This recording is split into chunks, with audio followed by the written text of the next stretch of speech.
of this problem. It has been with us for years upon years. There has been various campaigns against FGM, but seemingly it is not leaving us. What's the problem? What's the situation right now? Thank you very much for this opportunity. Female genital mutilation is a deep-rooted cultural practice. And I know we've made strides, although it is still deep-rooted. It goes on and off. Mm-hmm. And basically, I believe it is because people want something to be identified with.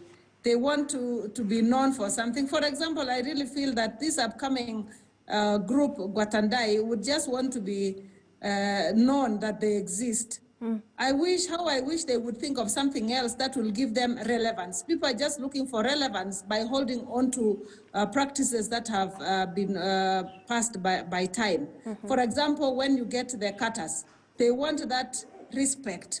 The cutters are here because they also couple up as maternal people who help you to deliver, midwives. So I think people are lacking identity, and it is time they think outside the box of what can give them relevance than holding on to FGM. Okay. Now, Ms. Loloju, could you tell us, in your view, what the situation in the larger Mount Kenya region is, and perhaps what would you attribute to the resurgence of these outdated and, of course, very unhealthy practices? Yeah, thank you very much for hosting us. And I wouldn't say that it's a resurgence, because according to Kenya Demographic Health Survey 2014, the statistics show that we have FGM in Mount Kenya region. The statistics among the Kikuyu is 14.6%, the Embu is 32%, and the Meru is also 32%. That means that 7 years later, the issue of FGM has been discussed, as CS has said, and now it's coming out as an issue that is being discussed online, offline, and all that. And women are even getting voices now. They are able to report that they are going through FGM. You know, many years back, like 10 years ago, you wouldn't even have a conversation around female genital mutilation. But now that the conversation has come to light, then that's when we are hearing more. Because people are supposed to report, women are getting their voices back. They are able to say that it's time that we are not being forced to go through this. But what we can say is that it's now an issue that the men are pushing for it, even though FGM is a gender inequality issue, and it's an issue that we can say is sometimes even men pushed by men. And what we are seeing in Mount Kenya is cultic, in terms of a group of people that think that they should go back to their culture and women should be taken back to issues of circumcision. Right. But according to statistics, the KDHS 2014, we still had some FGM in central Kenya. Now, in studio with me is Mr. Michael Njoroge Mugo, who's the Vice Chairman, Kiama. What is your take on what's happening right now? And of course, this outfit, what is their motivation in your view, and why is it taking a cultic angle? On to what end? Honorable Jabi Kilimo has told us that she feels it's a sort of a group that's looking for social relevance of some kind. How do you understand their motivations, and what can be done to halt their moves? Okay, thank you very much for hosting me in studio. First of all, I would like to say, Kiama, the elders in the Gikuyu region, Mount Kenya region, we do not support what that group is saying, is doing. In fact, that group operates like a sect, a cultic sect. They were initially based in Kiambu, near Kiambu town. This is a matter we have discussed with the county commissioner, Mr. Wilson Wanyanga, and the activities were disrupted because of our intervention. There is an emergence of fake, I would like to use the word fake, cultural practices, whereby they are semi-commercial, and people are being indoctrinated to believe that they have a disconnect with their past, which they must reconnect. And they're talking about ancestors, you have debts owed to ancestors. That is not true. In terms of rite of passage and the boys' circumcision, men, elders, have been active, both those in church and in our cultural groups, in providing counseling and guidance to the boys.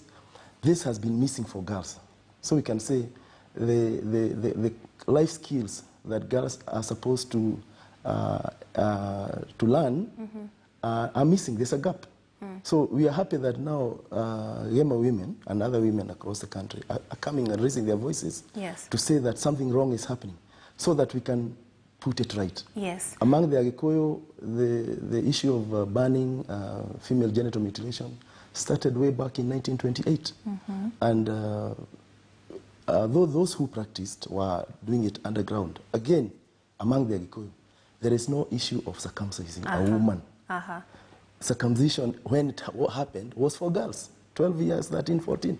So these people who are going for mutilating women, wives' genitals, they are criminals. Yes, that's quite criminal. There's something that you mentioned. It is taking a semi-commercial angle, or rather, these people are having a semi-commercial approach. Please explain that to our audience.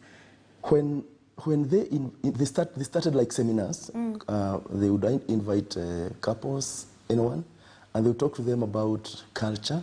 They were paying 500 per person. They were given food, and then they were told about how they are disconnected with their culture. And then they have some young men, who some are basically less than 30 years, who are claiming to be cultural prophets?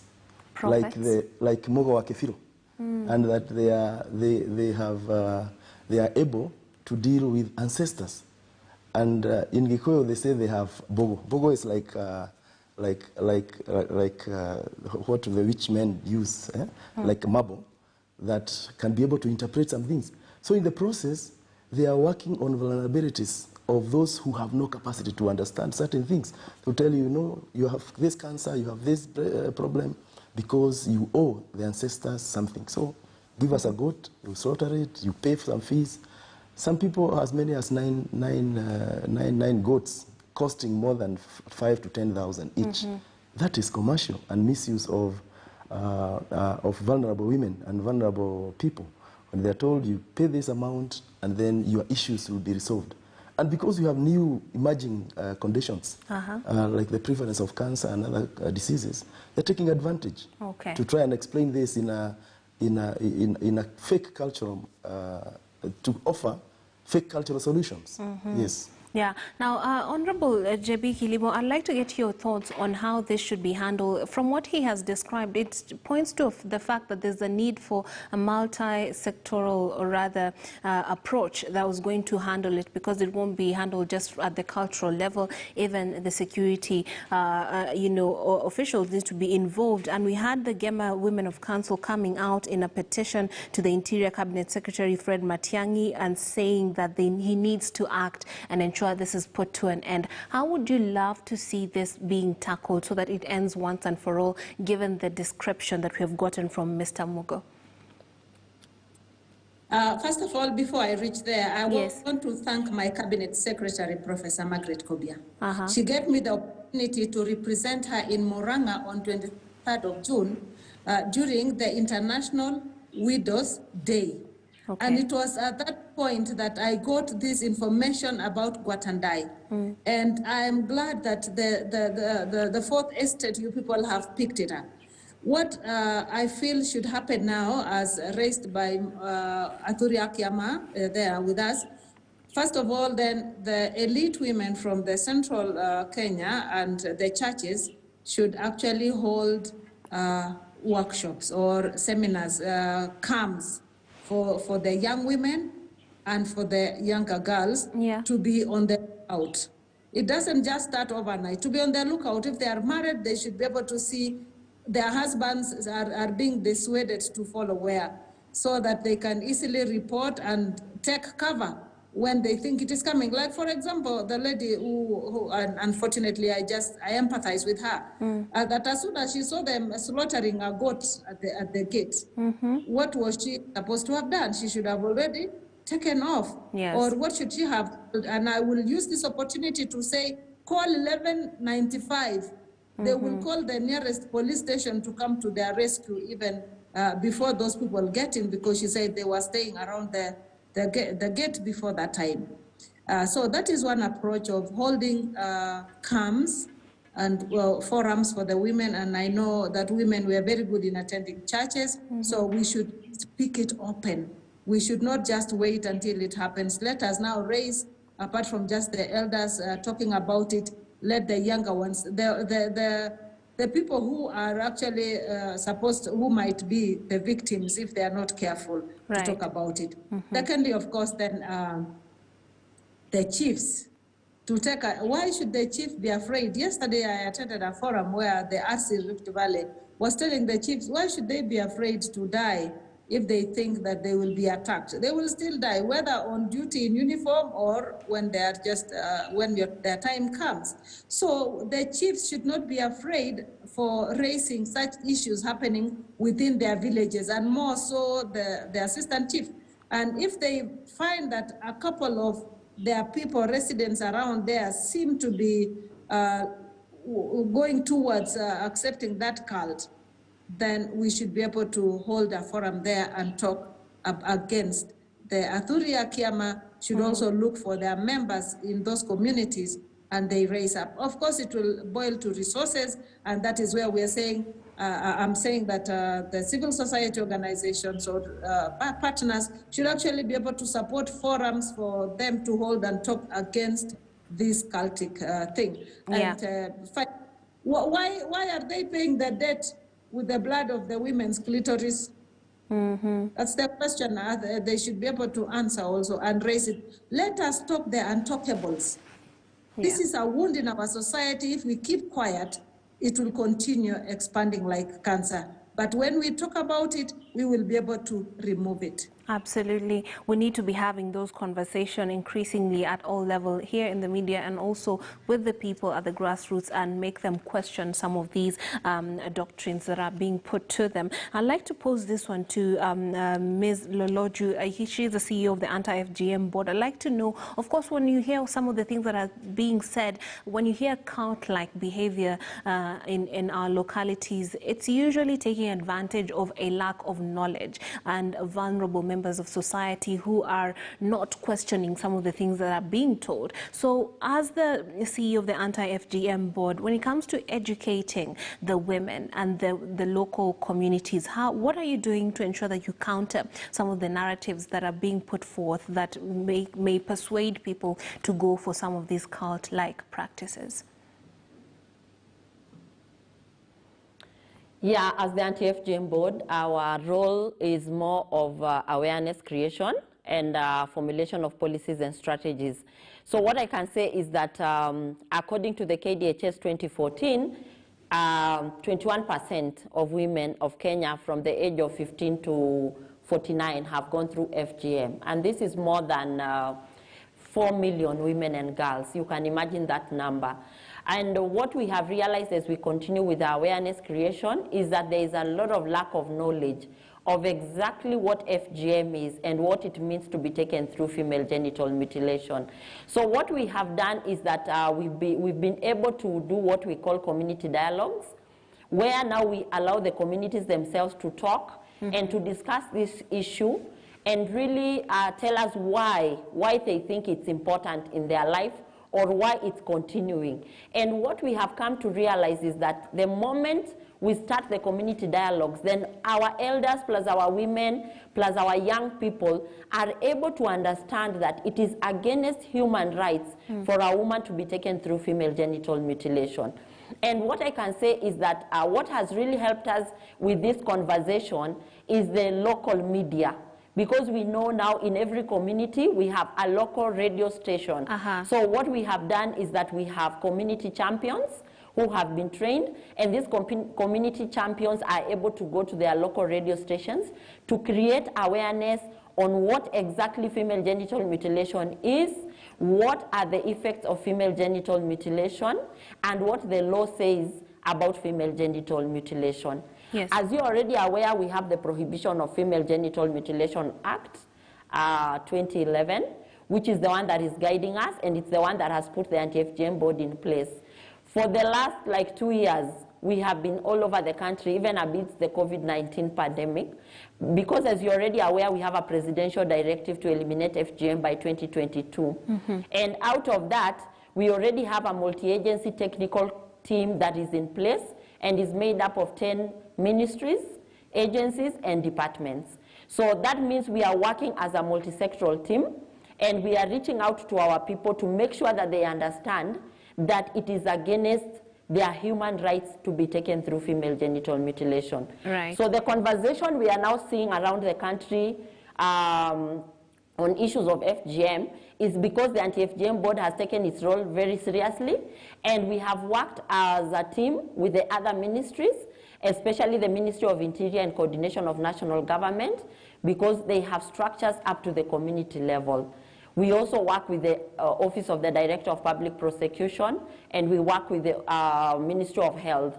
Why the Ministry of Health?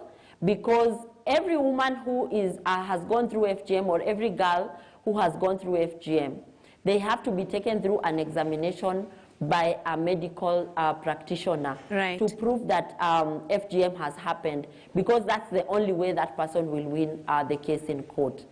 So for us, the media has really been a very good platform, but also we have engaged our communities at the community level through community dialogues. And we will continue doing the same, even in the central Kenya region, to continue engaging our people and making sure that the voices of women are heard. We are also urging our men. Our men are our fathers, they are our husbands, they are our sons, and we are urging them to bring their voice into this conversation. We are saying let men play a role in ending female genital mutilation, because they are the ones who are the gatekeepers. Like we know our elders are the gatekeepers of culture in every community. So we are asking our elders to come out and really support the campaign to eliminate FGM in this country. Okay. And you have talked about the men, and I'm going to pose this one over to Mr. Mugo in a bit, but Honorable Jebi Kilimo actually pointed out something very important, personal responsibility and taking a step. Is there a part of this communication that you're using, that you're giving out through local media, that encourages women to speak out or to act or even run away? Because we do know in other parts such as Samburu and the likes, we have girls running away to safe houses. Is there an option for women who might not be very empowered financially to be able to feel comfortable enough to speak out and get local support, or even just run away and find a safe house that they can stay in the event that the man they're living with, a husband or maybe even a parent, is perhaps for this sort of FGM practices? Ms. Loloju, I'd like you to respond to that. Ms. Loloju, I do understand that you didn't get me the first time, so I'm just going to repeat my question. Honorable Jebi Kilimo pointed out the need for personal responsibility. She gave the example of a woman who saw a goat being slaughtered before that act was done on her. So there's a level at which a woman can act. Do you encourage this sort of thing, women speaking out for themselves, running away from this sort of practice if they see that they're in danger? And is there an option for them, maybe safe houses, somewhere they can go to where they can feel safe and supported in the event that the people they're living with are for FGM, particularly in central, in the I would encourage that region. Because as you had said earlier, we have women or girls running away from female genital mutilation. We even have very many girls walking very long distances to get to their safety. What we have done as government is that we have toll-free numbers, like what we have been told by CAS, is that we have 1195, we have 116, which are toll-free numbers that people can call. And if they cannot call, then you run to the nearest police station or to the nearest chief's office, and from there you'll be able to be connected to a safe house or a place where you can be kept for some time as we make sure that you're safe. We know that girls have had, in some counties we don't have safe houses, and that's one of the areas that we are focusing on as a ministry, the Ministry of Public Service and Gender and other partners, to make sure that our women and girls are able to get themselves to safety. I would encourage more women and girls to really act very fast and run away from anybody who wants to take them through female genital mutilation. Okay. Now, I'd like to hear from Mr. Njoroge on that very important matter of the role of men in society in ending this, because some of those who push for this are actually men. What do you encourage in your community the men to do in order to combat female genital mutilation, especially this pseudo-cultural type that is seemingly resurging or taking root now in central parts of central Kenya? Oh, thank you very much.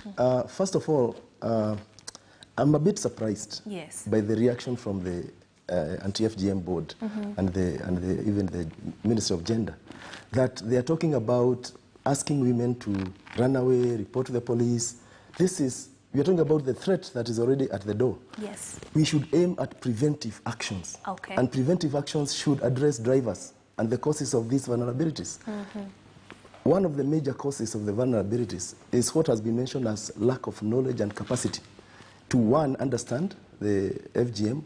Secondly, also cultural training, which should be aimed at quite a young age at girls, the way we do for boys. Boys are taken through a cultural education during the rite of passage, during the physical circumcision, and then a minimum of 8 to 10 days. And this we do across all the counties where we have a high percentage of Agikuyu, in 12 counties in Kenya. During rite of passage, elders actually come out and provide this education for free. That is lacking for girls.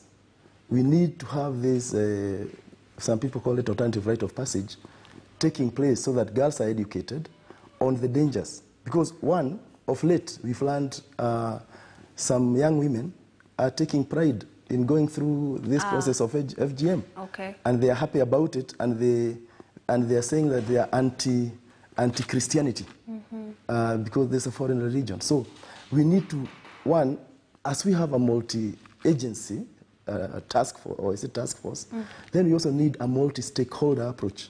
The way we deal with radicalization into violent extremism, involve everybody. You see, culture is devolved. But if you ask governors, like I posed to Governor Mwangi wa Iria, I asked him, we need to hear your voice on this that has happened in Kandara. And he said, this is a criminal act, and we shall support this lady to get justice. Sure. So elders preach cultural education that is just, that is neutral, that is fair, and that uphold dignity and the lives and the rights of those who subscribe to that culture. Okay. We do not advocate for harmful practices. So for me, I would want to see women in our communities educating girls, targeting the young girls across transitional levels, talking to them about their future, how they were taught in those olden days when we had female circumcision. They were trained on motherhood, on life skills. We need to see this happening, not just in churches, not just by professional groups, but as a multi-stakeholder approach. And I support what the Gema cultural women have done, because they raised their voice, and what they had, they demonstrated the anger. We don't need to dwell on the anger now. We need to dwell on the vulnerabilities, the drivers. Let us look at the empowerment of women in terms of knowledge and capacity to confront and resist this kind of retrogressive culture propagated by these sects. So as elders, one, we are fighting these sects, we are educating our people, and we're also calling upon them, because how can a young boy of 30 years or 20 years claim to be advising community on issues they are not experienced in? Number two, how do men purport to circumcise women? Where do they touch? Who told them? Who showed them? They have no idea. Right. So let us deal, one, with the criminal activity. Let us deal with the empowerment of women, starting with young girls and the young mothers, and not wait to call that number. That is a late action.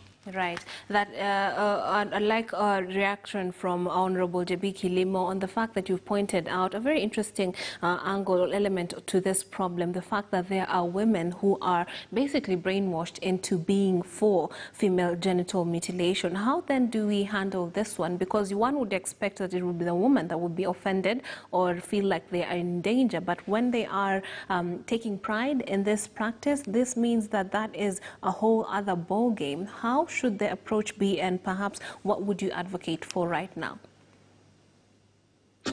Thank you.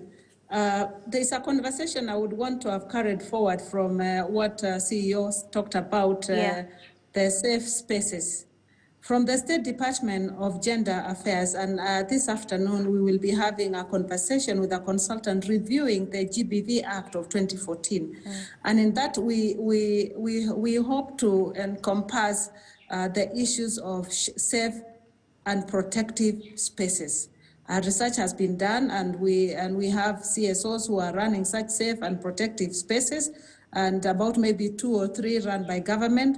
So the government is aware of the challenges that women go through, and we are in the process of actually coming up with a policy of how the safe spaces should be run, because currently there are some which have been constructed under the National Government Affirmative Action Fund.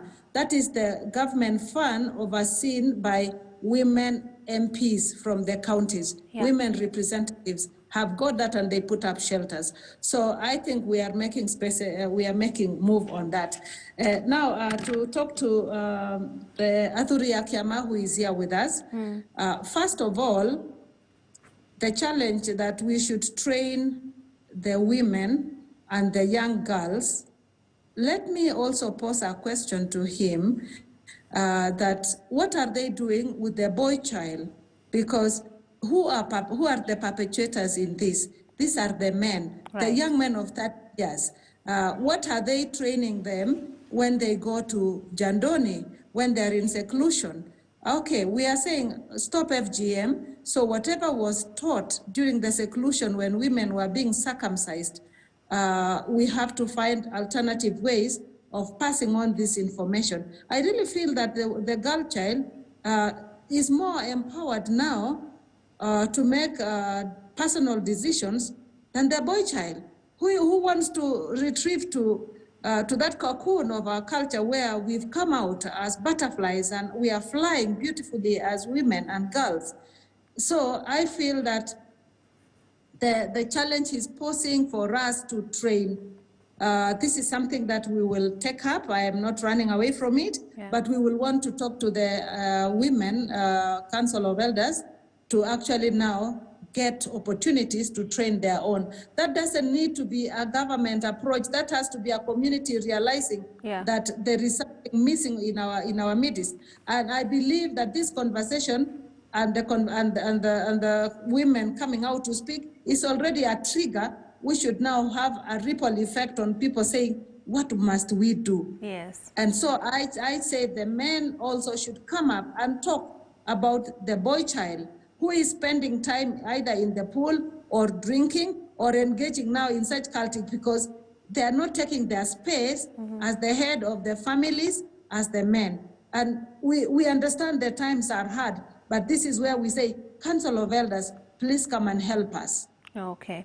Now, I'd like to, before I go to Ms. Loju on her reaction to that and ask her a question, I'd like Mr. Mugo to also react to that. Could there be some elements missing from the training of young men that is not cautioning them against disrespecting the female form in ways such as this? And could we change that? Thank you very much. My background is medic, specialized in public health and epidemiology, so I'm aware of health rights and the effects of this FGM. But as an elder, we have developed a curriculum for training initiates during the rite of passage, during the seclusion. And this, we teamed up with the National Counterterrorism Center. Although their mandate is basically to reduce radicalization, we developed a curriculum with them to train initiates on upholding values. and values, including cultural values, national values. And I like what Honorable Jebi has talked about, one word, respect. Yes. Because the moment you have, you respect other people's rights, you respect them as people, as persons. And one of the things we train the young men is to respect women, respect their mothers, their sisters, and to protect them. So you'll find that boys who undergo rite of passage among the elders do not behave this way, what we are seeing. They are cultured and they have positive values. When they go to school, you'll find they become prefects. They are the school captains, and they are given responsibilities because they change. What I said is lacking is a parallel program for girls, so that as they move together across transition levels. We've talked about empowering a girl child for a long time to an extent that we forgot the boy child. So elders have taken up the boy child issue so that we try to bring them at par. Of course, we have issues, serious issues, issues of alcoholism, issues of idleness, issues of betting and laziness, I would call it, whereby the young men expect quick riches, which don't happen. And some of them are regrouping into the old sects, the sects that we had. We saw a video trending the other day called Bizarre Kikuyu Burial. And these are people who have now, we are trying to connect this with what we used to have at Karioko, with the late Mzee Gonya Wagakonya, that was a sect, which was trying to revive the Gikuyu traditional religious rights.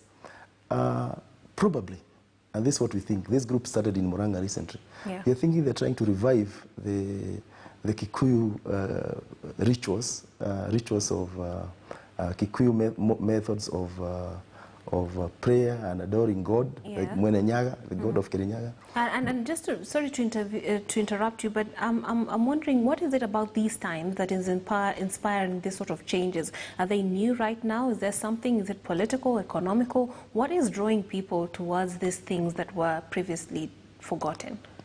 Thank you. These sects, although you remember, the government faced these young men who had formed sects among the Gikuyu with force. Brutal force. Yes. Killing quite a number of them. So what happened? I think they rebranded and evolved into what we are seeing today. Some of them evolved into what we are seeing. They are never, although they were abolished, they are criminal gangs, they were declared illegal, they just went underground and they're coming back in new forms. So we need a concerted approach in addressing this problem. And the county commissioners, like, I'm surprised some of them, I'm told by the Gema women, that when they went to Muranga, they are told by the county commissioner, we have to get proof from the doctors that this lady was actually assaulted. You know, that was, to me, that would be a negative approach. When you talk about the multi-sectoral approach, chiefs shy away. They don't want to sit with elders because some of them think elders are preaching anti-Christian issues. So we need also, like Honorable Jebi has said, sitting together, both with elders, cultural women, church women, professional women, and professionals generally, and discuss this issue. Because if nothing happens now, we shall keep on addressing the symptoms, we shall keep on crying at the last minute, we shall keep on taking women to rescue centers. And that is, the way to go is, how do we have a strong preventive action and preventive strategy? Yes, the research is good. I read that the research on GBV, the 2016 one by National Gender Commission, talking about the sexual violations, and we need to do much more. And I hope, I'm assisting the Gema women to come up with a rite of passage curriculum for girls, but targeting mothers, women as the trainers, so that we recreate the aunties who used to train girls during the seclusion. We recreate young ladies like you who would be the mentors. We used to have in Kikuyu somebody called Wakeri. Wakeri is like the Motiriot in Kalenjin. When I say that, Honorable Jebi understands. In Kikuyu it's called Motiri. That is a mentor. This mentor is trained to walk with a young boy for life. So we also need to have the girl mentors who walks with them for life. So that this is not an approach where it's a on and off thing. Okay. Thank you. Let's take a short break. When we come back, we shall have the take of our other guests on the situation and perhaps moving forward to explore possible solutions that are long-lasting, aside from what Mr. Mugo has actually eloquently put out as possible ways of dealing with this malice in, rather, this problem in our society. Let's take a break. We'll come back with more.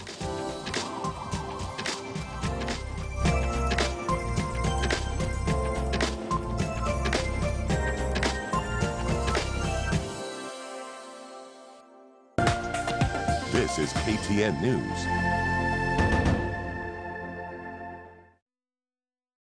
The night gets cold and the chill takes hold. Cozy up with Choco Primo drinking chocolate from True Foods. Rich, full drinking chocolate with bodybuilding nutrients. Cozy up with a Choco Primo cup. Choco Primo drinking chocolate from True Foods. Fried ginger has ginger oil, which is good for a healthy living lifestyle. It combines wonderfully on salads, stir-fries, when basted on roasted meat or simply sprinkled on your favorite dish. Available in 250 ml, 500 ml and 1 liter.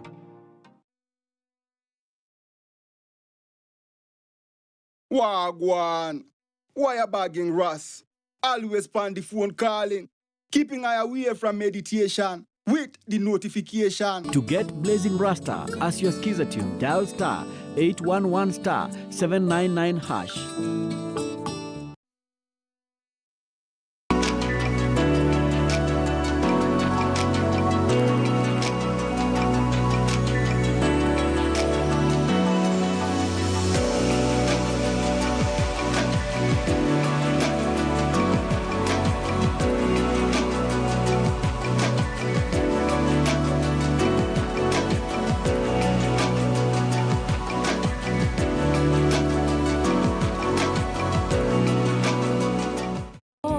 That's why I trust Dettol to clean, protect, and keep you refreshed every day. I still can't believe how quickly you've grown. Dettol, tested effective against COVID-19.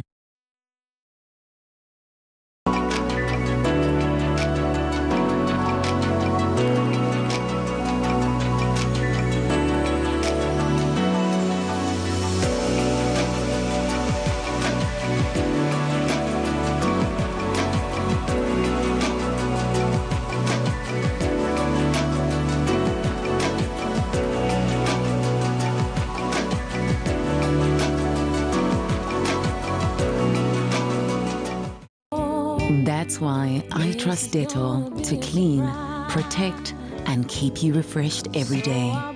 I still can't believe how quickly you've grown. Dettol, tested effective against COVID-19. This is KTN News.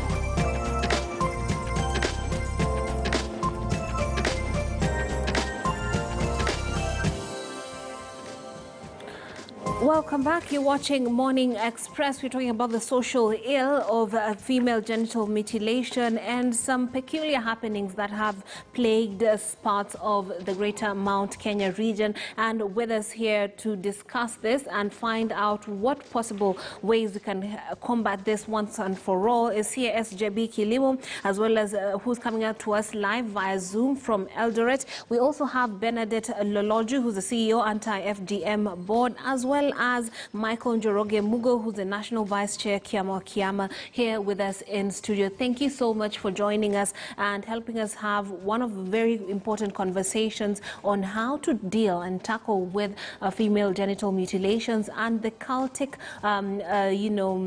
flavor it has taken on in parts of central Kenya. Now, I'd like to pose this one to Honorable Jebi Kilimo before I get to Ms. Loloju on Minister, you were smiling when he pointed out that there needs to be a curriculum and bringing back of certain traditional practices that will have mentors for young women. Speak to us about the value of that and why that suggestion put a smile on your face.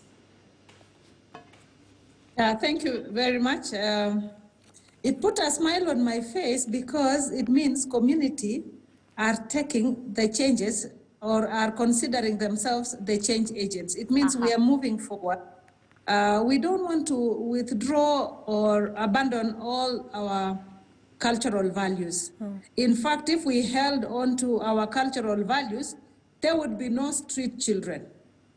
True. There would be no GBV. Because if somebody disagreed with their wives, they would call the clan members and find a way of solving that issue. So there are very good things in our culture that we can move with. We would be kind to one another. We would not be calling ourselves so many things that can happen when we become our brother's keepers. Like in Africa, if you saw a child misbehaving, you would correct them and say that's not right. But now we are not able to do because that is not my child, it is not my business, or the parent will get on your neck and say, why are you talking to my child that way? We have embraced a lot of other people's cultures where a child will start saying, this is my right, and we can see. So as much as now we are moving with the rights of the children on one hand, we must also bring on board our cultural perspective, African for that matter. When I say cultural, I would want to be considered African way of dealing with things, that these were good. So apart from FGM, the human rights of mutilating, and because research has shown the consequences of FGM, either immediate or long-term. And so we say FGM, and you only make a law to something that is not good. And so that's why we have the anti-FGM, Prohibition of FGM Act. So we abandon the bad one, and we carry along the good aspects of our culture, keeping on, keeping step with the times. So it gave me a smile because an identity is sometimes you are identified by the actions that you do. So by going back and talking to our children about our culture, what was valid in our culture, how to behave, then we will have a more cohesive society than when we just let go. So that is the smile I had. Okay. Now, we shouldn't have thrown the baby out with the bathwater, and perhaps it's good to relook at some of the practices that were actually good for our communities. Now, Ms. Loloju is with us from, coming to us from the I&M studio. I'd like your take on when we hear all the elements that are coming out through this conversation. It seems like your work is cut out for you. I'm curious about the issue of funding, and particularly now that gender issues and such cultural issues have been devolved. How is funding, and how are they going to have safe houses and all these things, because they require money? How are you going to tackle it in terms of the funds that are needed? In everything we do, we will always say that the resources are not enough. And it's the same for us. In these campaigns, we are not having enough resources to really move around. As I had said earlier, at the moment, we are dealing with 22 counties with very high prevalence. And most of these counties are far away, and they are very expansive. If you talk of Marsabit, Mandera, West Pokot, Samburu, and then now we have the Central Kenya region coming in, then there is a lot of resources that is needed to really tackle these issues. So what we are doing at the moment is that obviously the government is giving an amount for us to be able to work, and I want to really thank our president because he has put his voice in this. And now through the Generation Equality Forum, we are seeing that more funding will come to the community-based organizations. So we are seeing that it is better when we have more money in the hands of the community-based organizations. And as we have heard from the elder, the communities are taking up the issue of really handling their issues at community level. And for us, we are encouraging more of that. As you're already aware, we had the Kisima Declaration, we had the Alale Declaration, that is the Kisima Declaration by the Samburu elders. And then we had the Alale declaration by the Pokot elders. And we also had another declaration by the Borana elders. So you see, we are more at community level, and we need more resources at the community level. Yes. Right, that is. And that's where our partners come in. We are getting our partners who are helping us in making sure that we get enough resources to the communities that we work with. Okay.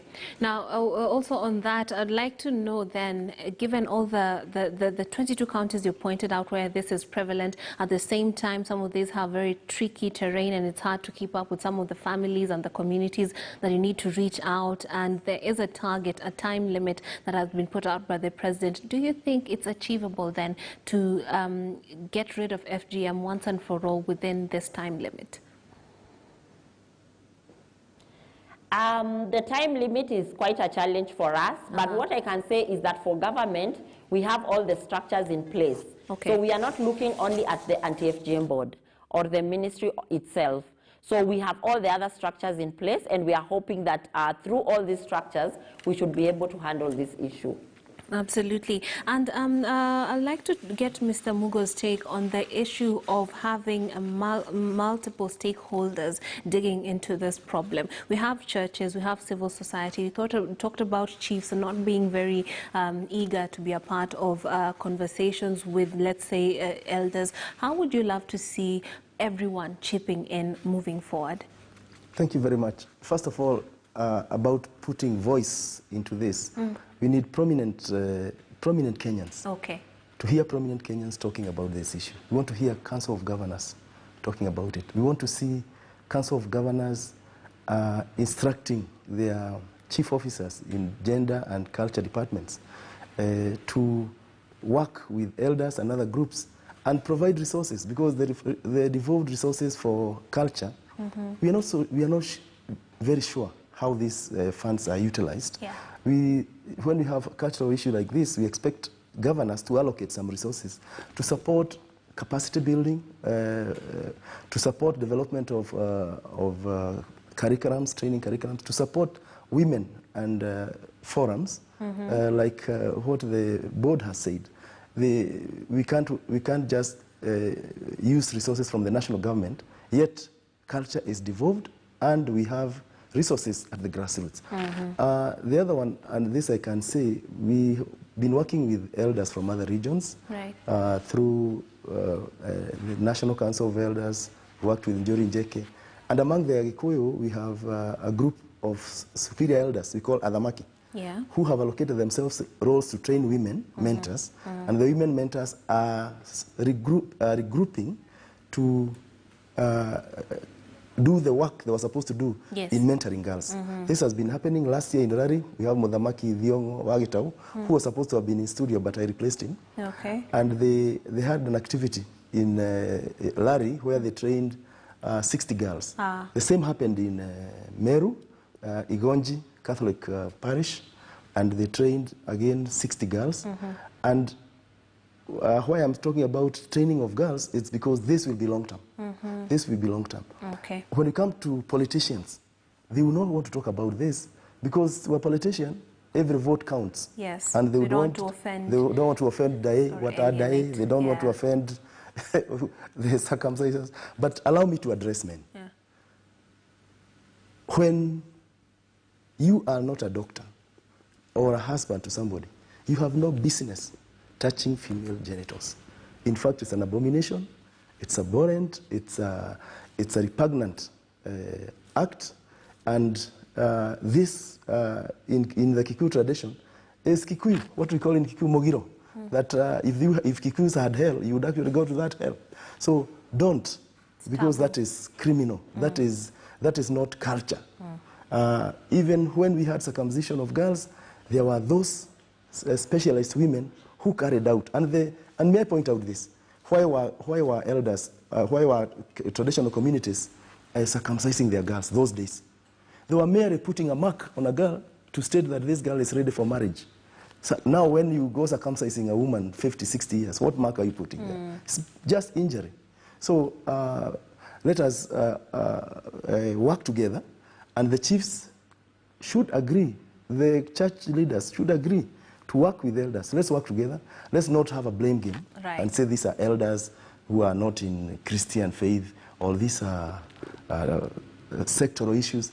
Let's face it as a community issue, because it's there. Okay. Honorable Jebi, I'd like your closing remarks now that we have come to the end of this conversation. What would you say to the communities facing this problem, and how would you, what would you call out to perhaps those in leadership, in perhaps the CS for Interior, and all that could work in towards helping end this problem? What would your word to them be? My word would, especially to the communities, we know that in every community we have chamas. I mean, for right now, for anyone to feel accepted development-wise, get some information, you'll find we have small groups here and there. I would encourage that this should be a conversation. As much as they're talking about their empowerment, what's happening in society, they should talk about the issues of female genital mutilation and the fact that it is a practice that has been overtaken by time. And I would like them to refer to why now we are wearing barakoas. I'm in my house, so I'm not wearing a barakoa. But we are wearing barakoas because WHO research on COVID have said the best way to protect ourselves was to wear masks. And so WHO came up with this after doing so many research, getting so much information on the health of women and the effects of FGM, came up way back in 1948 to say female genital mutilation is not good, it should be abandoned. And we have been walking that path. So, and research doesn't lie, data, nothing cheats.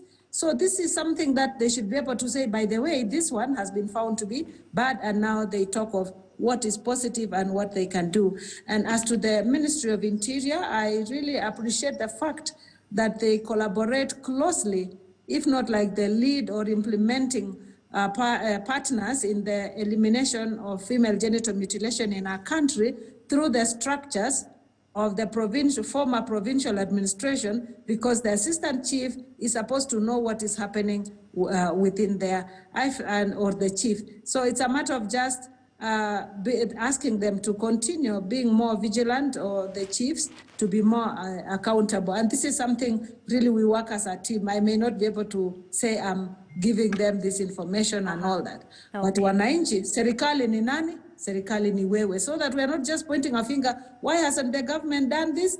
This is our country. Let us be in charge for let's implement good things that will build us as a nation and as a people.